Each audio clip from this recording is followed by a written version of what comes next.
Mehr here. Today we're going to be studying compositional drawing. Last class we were looking at contour drawing, which focuses much more on the contour interior form of an object, much more than maybe an object's relationship to its environment.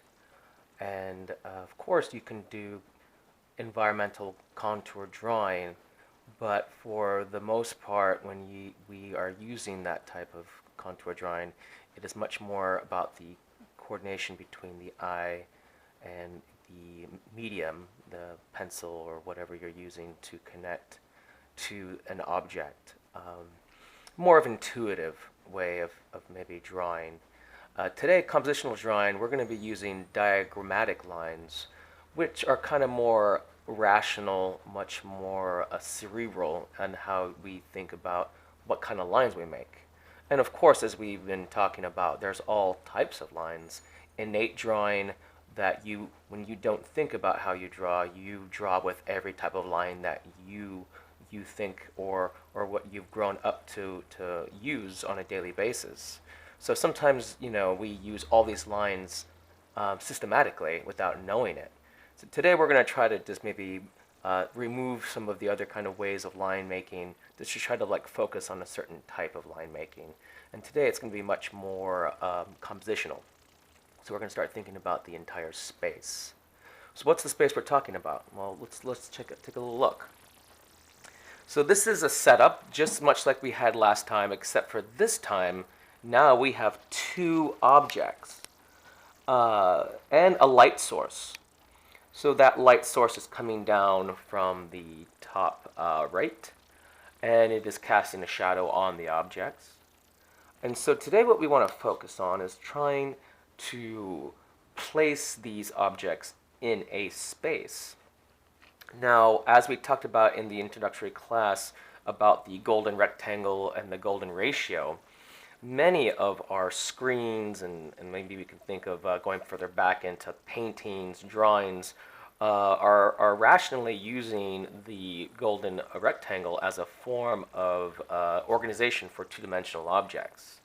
And as we can see over here, they have a viewfinder, a tool that a lot of artists do use. I'm going to try to make sure my glasses are seeing this. As we look into this, as the viewfinder comes closer, the picture plane expands, making the object smaller, and then as you get closer and closer, the picture plane constricts. Kind of, maybe you could even think of it as making those objects a little more claustrophobic in their space. So you're kind of focusing more on the object, and we could focus in on, zooming out of these objects and get closer and closer in. What we're going to try to do today is make some thumbnail sketches using this idea of the rectangle as a way of organizing the space that we're looking at. And there's many ways of doing this. We can use the rule of thirds method, as we kind of see here.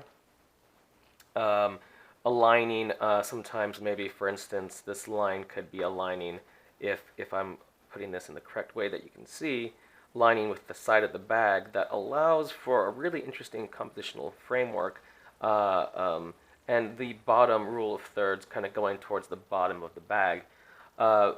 When we get into more complex kind of sketches, and especially outdoor sketching, the viewfinder is much more useful. But here in the class, or in, say, your house or your room, it's much easier to think of it as a way to where the picture plane intersects these objects. And of course, these diagrammatic lines are trying to understand space.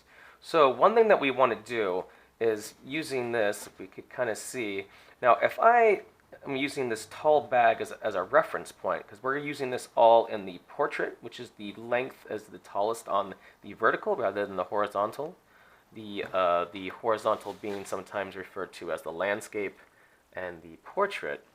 So I've set these all up vertically. And one thing that we use this kind of picture plane for is because, say for instance, I can make this idea of, and this is getting more diagrammatic lines, trying to figure this out. I can make this can and this bag very, very tiny, and that would still work. But sometimes, it allows you to scale uh, what you want these lines to fit into the picture plane. So the way that it fits into the picture plane is kind of part of composition. And so for my purposes here, I kind of want to elongate it. So one thing that we can do as just an arbitrary line, and this is why maybe it's more the diagrammatic kind of way of looking at it, is that we're not going to try to follow like we did before, is like follow the contours of the bag that we're looking at or the can.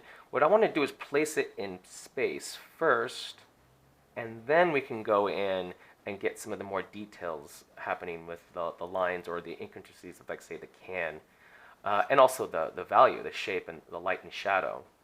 So I'm going to make just a little line here, wanting to indicate that I kind of want that bag towards the top of the picture plane, but I still want that bag to be on that kind of side going down, because I want that can to be right about to where that third was happening over here, because I really do kind of like that idea. So right there is like maybe that intersection between, and I hope you can see this, is that the can kind of comes down like right past, and sometimes when you're doing these kind of sketches, you're just wanting to place it in the general vicinity. So you can think of this can, even though it's got an ellipsis on the top, is that it's kind of just a rectangle, like an elongated rectangle, and this bag is like an elongated rectangle. And that's what we're going to try to do here, is just figure out where these intersection points are, where the bag meets the side of the can, where the top of the can, and if we're seeing the same thing, hits the top of the bag on this side. Now, this is almost there for before we start breaking this down. Also, a couple of things I want to do is also get the shadow shape. Now, the shadow shape helps us get kind of a composition working here for us. And one thing you can say is that, see this, and I'm hoping that you see exactly what I'm doing here, is I'm setting the shadow shape of the bag and the can to match. And now see, now I can actually make corrections, because now that I can see that the can needs to be coming down much lower. So what the sketch allows is to make corrections to your drawing, like such.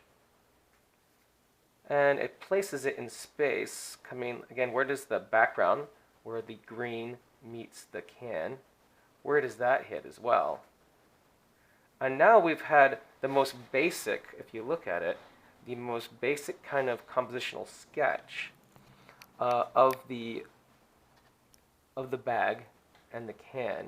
Now from here, after the composition is kind of sketch is more done, now we can move in with a different form of line making and move into, say, more contour, where the contour I can take with my pencil and start doing much more like we were practicing before as a contour drawing.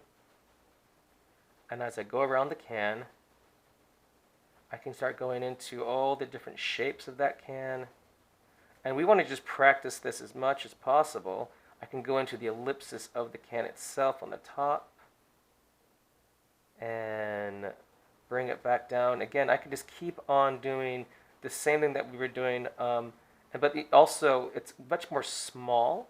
So you kind of want to focus on the general details rather than the smaller ones, because it's going to be kind of hard to get all the main smaller details in. I'm just trying to go into taking down that shadow shape that's actually forming towards the bottom of this can. And here we go. And then also for the bag, which is actually much more straightforward, but there is a lot happening towards the top of the bag that I did not take the time to try to articulate, which I do now have the time to do so. And also it's in the right place, which is the most important part. Like the top of the bag has these really interesting creases that are really minute and small, but I still want to capture that in the drawing. And of course, figuring out the bag and where these little lines are kind of coming in from the bottom of the bag, These are just little creases that we saw before, which are still kind of meaningful for the drawing, I feel. And one thing that we're going to be going into next week is value studies. So today we're just going to focus on 3 main values for the quickness of these studies, which is one, which I'm going to be doing right now, is that some of the darker things that we see here are the part of the bag and the shadows, because the bag is brown in color, which makes it seem like it's darker than the can. But what we're going to do here now is using our pencils on the side, which is kind of a form of crosshatch, we're just going to fill in these values very, very minimally. We're going to try to do 3 different values, which is one is of the shadow, and then 2 of the shadow that's on, which we're going to make a lighter value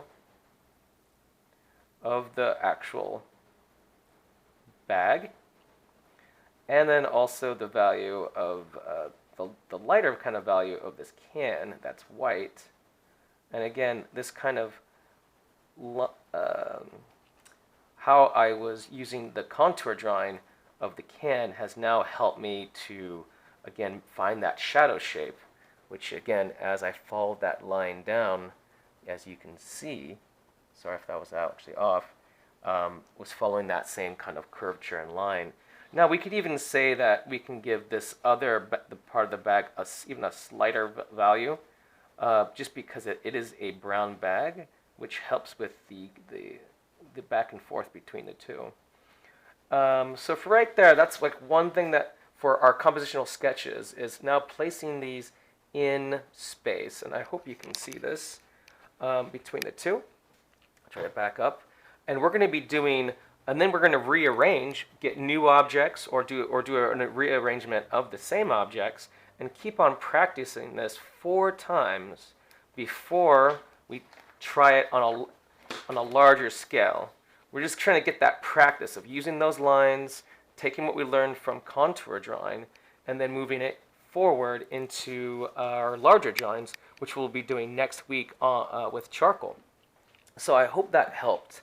Again, we're going to be doing another demonstration. I'll be doing another demonstration tomorrow to be matching this. If there's any questions, please email me. For the most part right now, we're going to just focus on just the pencil. So just in the sketchbook, and we will move back to charcoal next class period.